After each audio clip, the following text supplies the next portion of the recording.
بسم اللہ الرحمن الرحیم۔ فکر چھوڑ دنیا کی او مدینہ چلتے ہیں۔ تو ہم ایک ماہ کے لیے حرمین شریفین کے مقدس ترین سفر پر روانہ ہو رہے ہیں۔ 23 فروری سے لے کر 23 مارچ تک ایک مہینہ سعودی عرب میں گزرے گا۔ اس دوران جدہ، مکہ المکرمہ، مدینہ منورہ، ریاض اور طائف اور دیگر مختلف شہروں میں، علاقوں میں، گاؤں میں، دیہاتوں میں، قصبوں میں جانا ہوگا۔ مختلف موضوعات پر لیکچر بھی دیں گے، دوست احباب سے ملاقاتیں بھی ہوں گے، اہم اداروں کا وزٹ بھی ہوگا۔ اس طرح سعودی عرب جہاں پر بے شمار مقدس ترین مقامات موجود ہیں، طائف ہو، مدینہ کے وادیاں ہوں، مکہ کے مقامات ہو، ہر جگہ پر انشاءاللہ ہم جائیں گے۔ اس کے ساتھ ساتھ عمرہ کریں گے اور طواف کریں گے، بیت اللہ کو دیکھتے ہوئے آپ حضرات کے لیے دعائیں کریں گے۔ ہمارے والدین گزشتہ سال وفات پا چکے تھے، ان کی طرف سے عمرہ کیا جائے گا۔ بہت سارے ہمارے خاص دوست احباب ہیں، ان کی طرف سے طواف کیا جائے گا۔ روضہ رسول پر اپنے دوست احباب کی طرف سے ہدیہ سلام پیش کیا جائے گا۔ جنت المعلی، جنت البقیع، وہاں جائیں گے اور مقدس ترین ہستیوں کے قبروں پر جا کر ان کے لیے ایصال ثواب کریں گے۔ آپ جانتے ہیں کہ مکہ مکرمہ میں اکثر انبیاء کرام کا وہاں پر آنا ہوا، اور جب انبیاء کرام دعوت دین دے دے کے تھک جاتے تھے اور آخری وقت ہوتا تھا تو وہ بیت اللہ کا آ کر طواف کرتے تھے، اور پھر وہیں ان کی وفات ہو جاتی تھی، دنیا سے چلے جاتے تھے۔ کہتے ہیں کہ بیت اللہ کے ارد گرد کا جو علاقہ ہے، یہاں پر کئی مقدس ترین شخصیات اور انبیاء کرام کے قدم مبارک پڑے ہیں۔ یقیناً رسول اللہ صلی اللہ علیہ وسلم کے قدم مبارک پڑے ہیں۔ جہاں پر حضور صلی اللہ علیہ وسلم کی پیدائش مکہ مکرمہ میں ہوئی، وہ جگہ بھی موجود ہے۔ غار ثور موجود ہے، وادی مینا موجود ہے، عرفات موجود ہے، جبل رحمت موجود ہے۔ جبل رحمت کے پاس رسول اللہ صلی اللہ علیہ وسلم نے دنیا کا آخری خطبہ دیا تھا، جس کو خطبہ حجۃ الوداع کہا جاتا ہے۔ رسول اللہ صلی اللہ علیہ وسلم نے اس وقت جو خطبہ دیا تھا، وہ کہتے ہیں کہ آج بھی انسانی حقوق کا وہ منشور ہے۔ اقوام متحدہ کا جو انسانی حقوق کا چارٹر ہے، اس کے اندر ان باتوں کو لیا گیا ہے۔ امن سب کے لیے ہوگا، ایک دوسرے کی جان مال کی حفاظت ہوگی، عورتوں کے حقوق کے بارے میں کہا گیا، اور کہا گیا انصاف کرو، کسی پر ظلم نہ کرو، کالے گورے کو کوئی کسی پر فوقیت نہیں ہے۔ اللہ کے نزدیک سب سے مقدس مکرم وہ ہے ان اکرمکم عند اللہ اتقاکم، جس کا تقوی سب سے زیادہ ہوگا۔ تقوی کا مطلب اللہ سے ڈرنے والا ہوگا، خدا خوفی کرنے والا ہوگا، گناہوں سے بچنے والا ہوگا۔ اس جگہ پر بھی جائیں گے۔ ہم پہلے 2005 میں بھی ہم پہلی مرتبہ حج پر گئے تھے اور عمرے پر گئے تھے، اپنے والدین کو لے کے گئے تھے، چھوٹی بہن ہمارے ساتھ تھی، ہماری والدہ تھی، اور اسی طرح میرے گھر والے بھی تھے۔ تو آ کر ہم نے سفر نامہ لکھا تھا حرمین کا مسافر، جو ہزاروں کی تعداد میں فروخت ہوا اور اب تک وہ بک رہا ہے، زائرین کے لیے بہترین توشہ ہے ایک۔ اس کے بعد 2018 میں ہم نے حج کیا، حج کی سعادت نصیب ہوئی، اور اللہ کی طرف سے یہ آنن فنن پروگرام بن گیا، اور پھر حج ہم نے کیا۔ تو حج سے واپس آ کے ہم نے حج اور عمرہ کیسے کریں، اس کے بارے میں پوری تفصیل کے ساتھ لکھا۔ جو حج کرنے کے لیے جاتے ہیں، جو عمرہ کرنے کے لیے جاتے ہیں، ان کے لیے یہ کتاب بالکل رہنمائی اور صحیح رہنمائی فراہم کرتی ہے۔ مجھے یاد ہے میرے والدہ محترمہ، ہمارے دادا دادی، نانا نانی اور کئی بوڑھی خواتین کو ہم نے دیکھا، جب وہ کسی سے راضی ہوتی نا تو ان کو سینے کے ساتھ چپٹا کر بچوں کو، چھوٹے بچوں کو، اور سر پہ ہاتھ رکھ کے کہتی تھی اللہ تینوں مکے مدینے لے کے جائے۔ دعا کیا ہوتی تھی؟ اللہ تینو مکہ مدینہ وکھاوے، یعنی مکہ مدینہ دیکھنے کی دعائیں کرتی تھی، اور یہ بہترین دعاؤں میں سے ایک ہوتی تھی۔ ہماری والدہ محترمہ آخری کئی سال ہمارے گھر پہ رہی۔ اس دوران میرے بچے ہیں، جب بچے میرے بچوں سے میری والدہ محترمہ خوش ہوتی تھی، ہمارے بچے دادا دادی کی بہت خدمت کرتے تھے، تو میری ماں والدہ محترمہ جھولی پلا کے ہاتھ اٹھا کے بچوں کو سینے سے لگا کر دعا کرتی تھی، اللہ، پنجابی میں کہتی تھی، اللہ تینو مکہ مدینہ لے کے جائے۔ آخری وقت میں جب ماں جی کا آخری وقت تھا، ہمارے کمرے کے اندر ہمارے 5 بچے موجود تھے، تو میری ماں اس وقت بھی میری بچوں کو، میری بیٹیوں کو، بیٹوں کو دعا دے رہی تھی، اللہ تعالیٰ مکہ مدینہ وکھائے، اور خیال رکھنا بچوں کی، اپنی صحت کا خیال رکھنا اور تقوی اختیار کرنا۔ تو اللہ نے میری ماں کی دعا قبول کر لی۔ اس مرتبہ میرے بچے، فیملی بھی ساتھ جا رہی ہے، اور پہلی مرتبہ جا رہے ہیں۔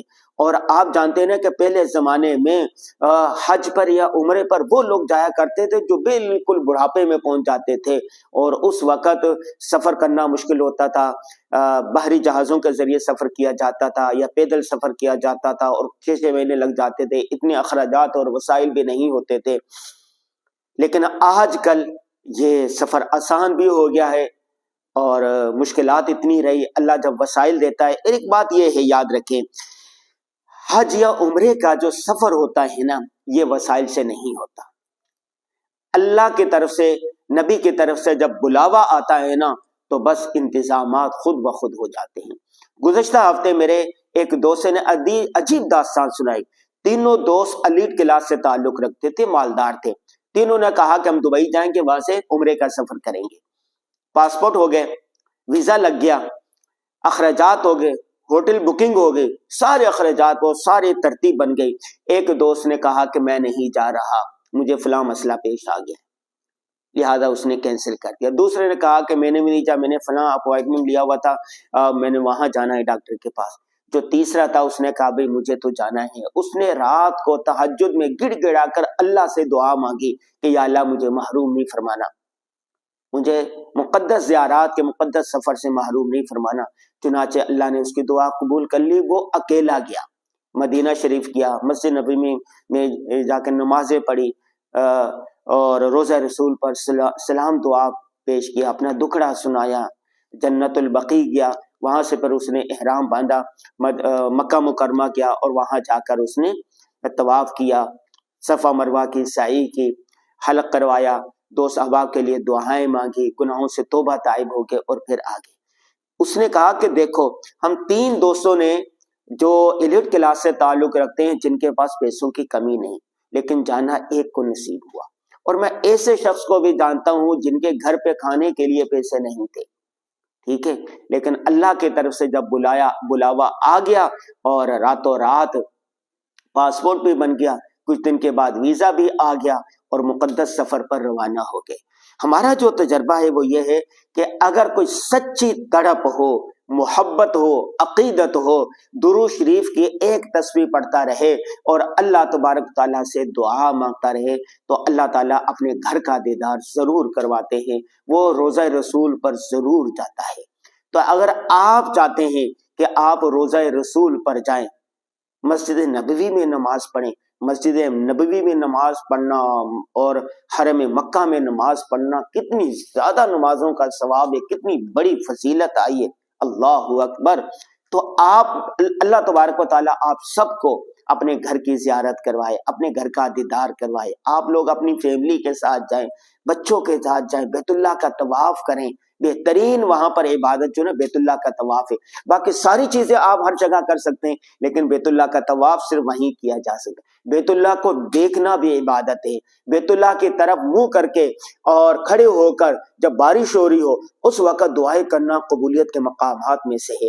بیت اللہ پر جب پہلی نظر پڑے، جب ہم پہلی مرتبہ گئے تو ہم نے 13 دعائیں کی تھی، جب بیت اللہ پر پہلی نظر پڑی تھی، الحمدللہ 12 دعائیں قبول ہو چکی ہیں۔